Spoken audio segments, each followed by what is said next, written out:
आज ये जो कहते थे दिन रात एनआरओ नहीं दूंगा, एनआरओ नहीं दूंगा, पिछले 2 दिन से हाथ जोड़ के नवाज शरीफ से एनआरओ मांग रहा है।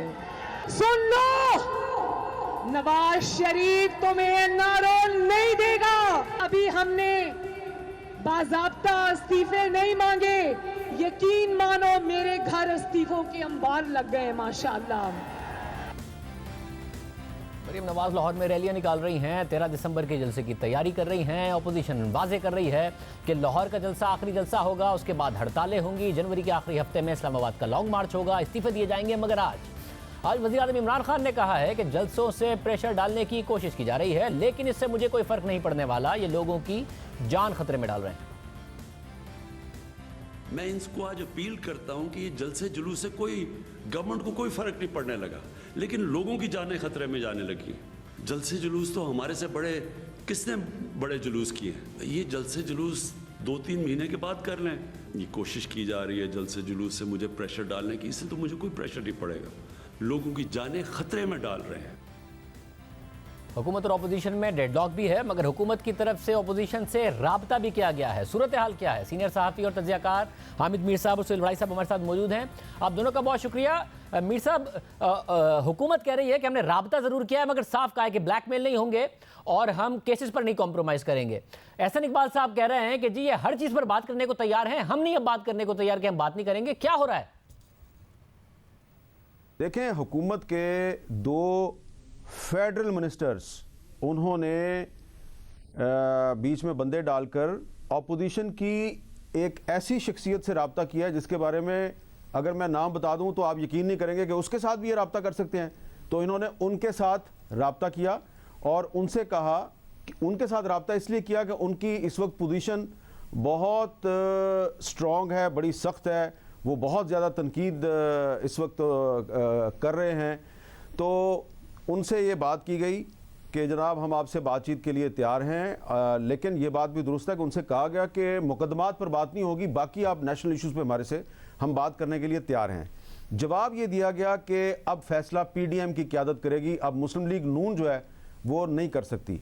मुस्लिम लीग नून से क्यों रब्ता कायम किया गया? इसलिए कि पहले पीपल्स पार्टी से रब्ता कायम किया गया, पीपल्स पार्टी के साथ रब्ता कायम किया गया। पीपल्स पार्टी ने भी कह दिया कि अब फैसला पीडीएम करेगी। तो इस दौरान पहले जो इमरान खान साहब हैं उनको जो फैसिलिटेट करते थे इमरान खान साहब ने उनसे कहा कि आप इनसे बात करें। तो अब मुस्लिम लीग नून और पीपल्स पार्टी और जेयूआई और पीडीएम में शामिल कोई भी जमात जो है वो उस तरीके से अब उन फैसिलिटेटर्स की बात नहीं मानती जैसे कि पहले मानी जाती थी।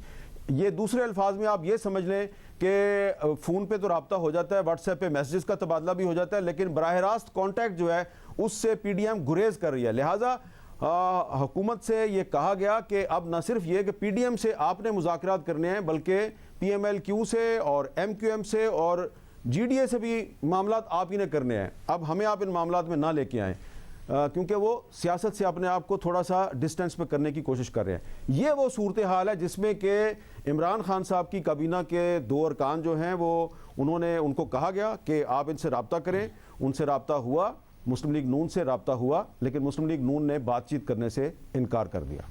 भाई साहब, आपकी क्या इतलात हैं? क्या हुकूमत चाह रही है मुज़ाकरात करके मामले को हल करना?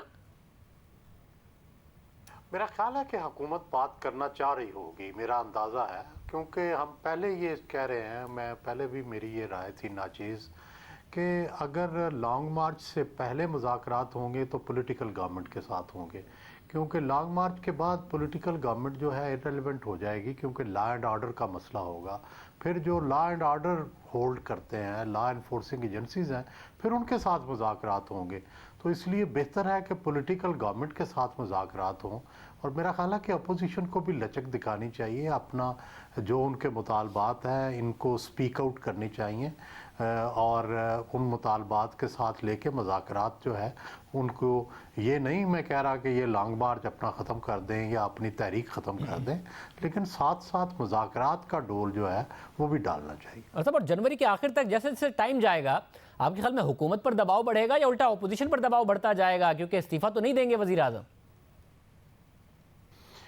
نہیں، میرا یہ خیال ہے کہ دیکھیں زیادہ نقصان تو حکومت کا ہوتا ہے.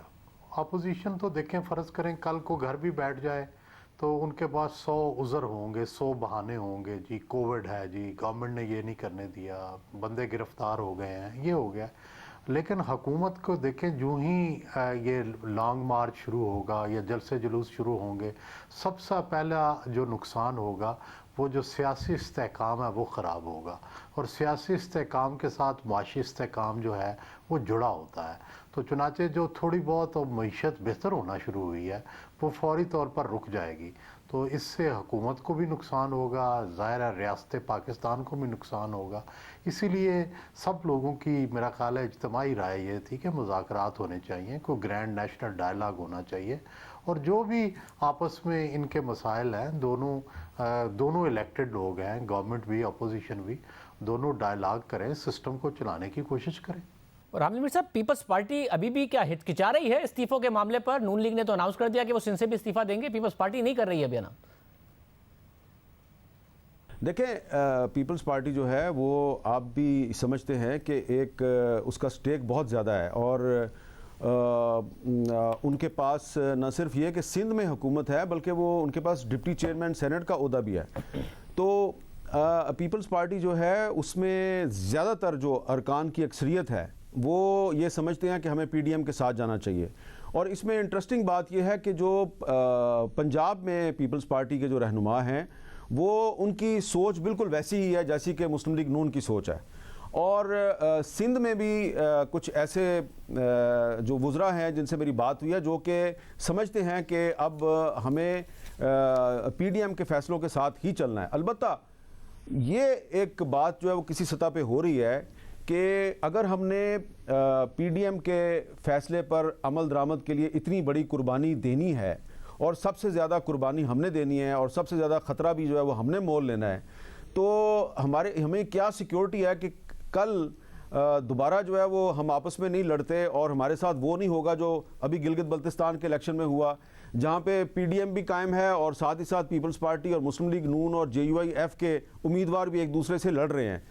اس پر بات چیت چل رہی ہے. ابھی یہ بات چیت جو ہے یہ غیر رسمی ہے، لیکن پیپلز پارٹی اور مسلم لیگ نون کے درمیان یہ بات چیت چل رہی ہے کہ ہم پی ڈی ایم کو آہستہ آہستہ مرحلہ وار ایک سیاسی اتحاد سے ایک انتخابی اتحاد میں تبدیل کر دیں.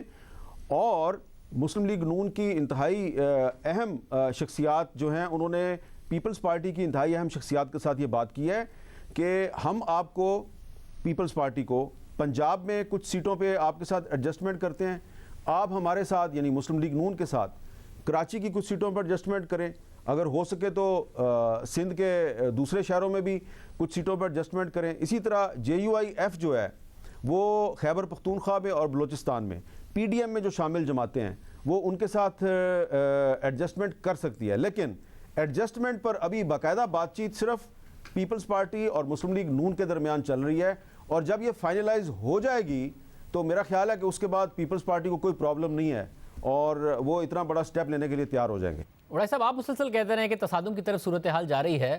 اگر یہ ہڑتالیں لانگ مارچ تک معاملہ جاتا ہے تو آپ کو لگ رہا ہے تصادم خدا نخواستہ ہو جائے گا، یا کچھ ادارے بیچ میں پڑھ کر کسی نہ کسی طریقے سے اس تصادم کے معاملے سے روک لیں گے دونوں جماعتوں کو، اپوزیشن کو اور حکومت کو؟ میرا خیال ہے کہ پاکستان کی جو ریاست ہے اس میں بہت سارے ایسے فریق ہیں جو سٹیک ہولڈر ہیں، اور وہ بیچ میں پڑھ کے میرا خیال ہے تصادم نہیں ہونے دیں گے، کیونکہ ریاست پاکستان کو اس تصادم کا بہت نقصان ہوگا، معیشت کو، ریاست کو، سیاست کو اور انتظامیہ کو.